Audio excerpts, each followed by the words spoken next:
So hello everyone and welcome. So we got yet another video, okay, about toxic culture, toxic work culture, sexual harassment, racial disparity, gender inequality, all that happened at Ubisoft, Singapore.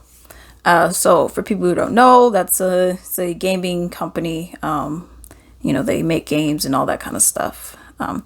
But reading the article that I was reading, I'm gonna link it down below. It's insane, yo. I don't know what's going. I don't know if it's just a video game thing or what. But there's some things that really need to happen. So I got like a little article here. I'm gonna read little bits and pieces of it. If you want to read the full thing, it's down below. If not, then you're gonna be listening to what I said. It says, and this is in regards to the toxic work environment and all that at Ubisoft. And it says, it is claimed that sexual harassment incidents are swept under the rug. One case that led to a formal review resulted in nothing more than a formal warning and mandatory training in cultural sensitivity. So they were, harassing the other person, the person that, the people that work there, the employees were harassing another employee, and then nothing. It was like, oh, well, man, you shouldn't do that. All right, here's this little training, 5-minute training. Hurry up and do that, and then get back to your office. That's really what that is. The woman who reported that she was being harassed appealed the situation, and the man she accused was moved to another building. The whole process took 9 months, and the sources report that the bro culture, or you could say frat culture, frat boy mentality, remained, with some staff even mocking the training after they completed it. And it says, in a statement to gamesindustry.biz, a spokesperson said, "We celebrate our international culture at Ubisoft and work to ensure our teams are deeply integrated into a local community where we operate. We do not and will not tolerate abuse, harassment, or discrimination."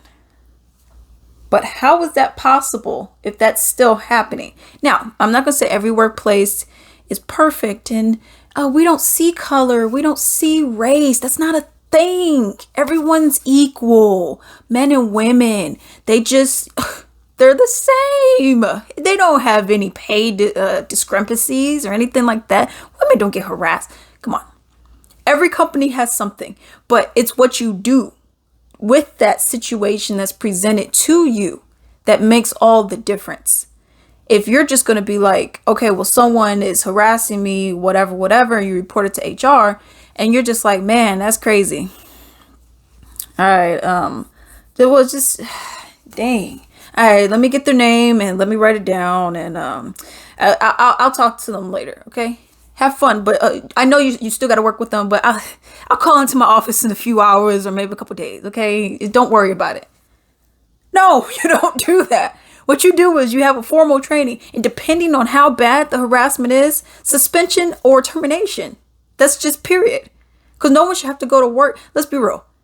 If everyone had $1 million in their bank account right now, do you think most people would be working? No, of course not.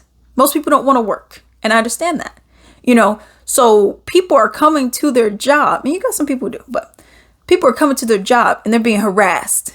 This is a place that they're going to so they could pay the bills, and then they got to deal with your BS. Come on. It's just, and then you have the corporate people who say, oh, we've made considerable changes, and, we're not as bad as you guys think we are. We're actually pretty good on a Saturday. That's not how that works.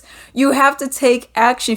If you do not take action, people are bound to keep repeating.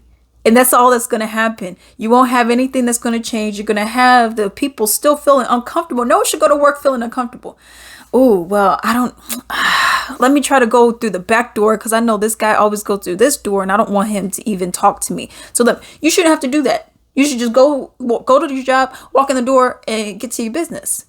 But the problem is, no one's taking responsibility. If and like I said, it depends on the severity, because you know, depends on the severity of what harassment is. Okay.